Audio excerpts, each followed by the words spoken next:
Nosso evangelho de hoje é Lucas 8, de 4 a 15. Naquele tempo, reuniu-se uma grande multidão e de todas as cidades iam ter com Jesus. Então ele contou esta parábola. O semeador saiu para semear a sua semente. Enquanto semeava, uma parte caiu à beira do caminho, foi pisada e os pássaros do céu a comeram. Outra parte caiu sobre pedras, brotou e secou porque não havia umidade.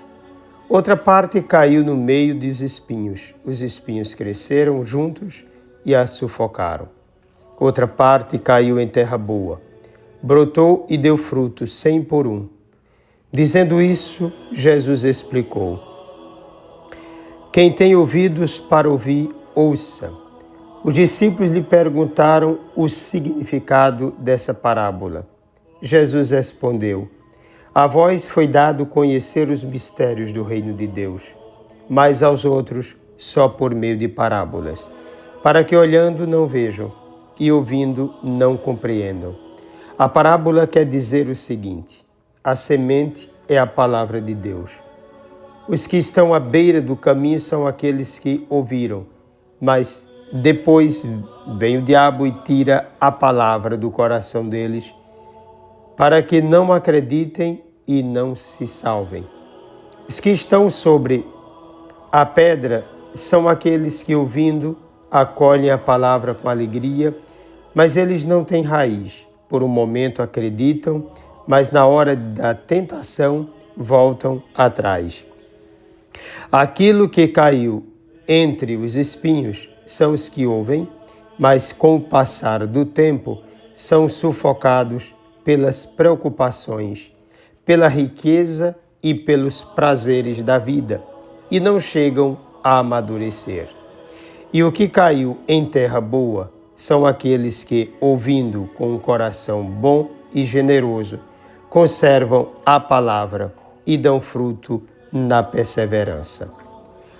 Palavra da salvação. No texto de hoje, o acento cai sobre a semente, que é a palavra de Deus.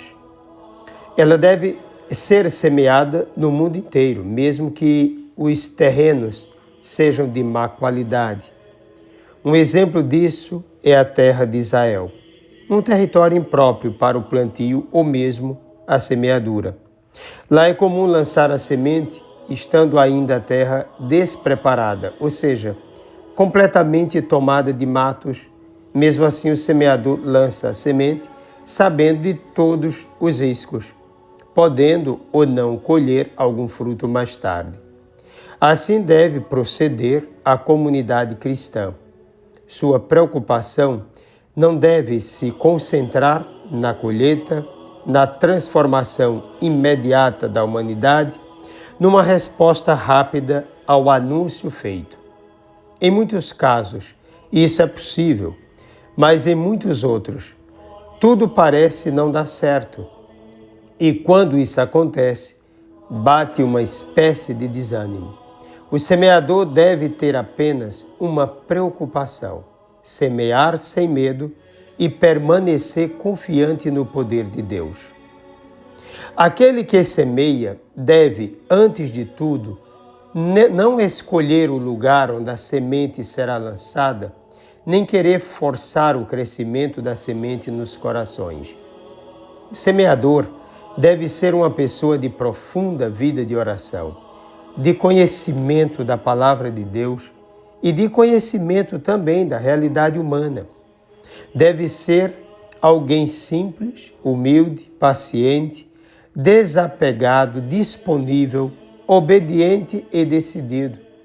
Deve ser alguém que creia de verdade, que entenda sua vida como um dom e viva a vida como um dom de Deus e tenha como alicerce de sua existência a verdade. Dessa forma, terá como preocupação uma mais cuidadosa missão evangelizadora, procurando ser mais autêntico e mais eficaz na semeadura da palavra, desapegado dos frutos e apegado ao exercício digno de sua missão, deixando a Deus a responsabilidade da força motora, do desabrochar e do desenvolvimento da planta, bem como a colheita dos frutos.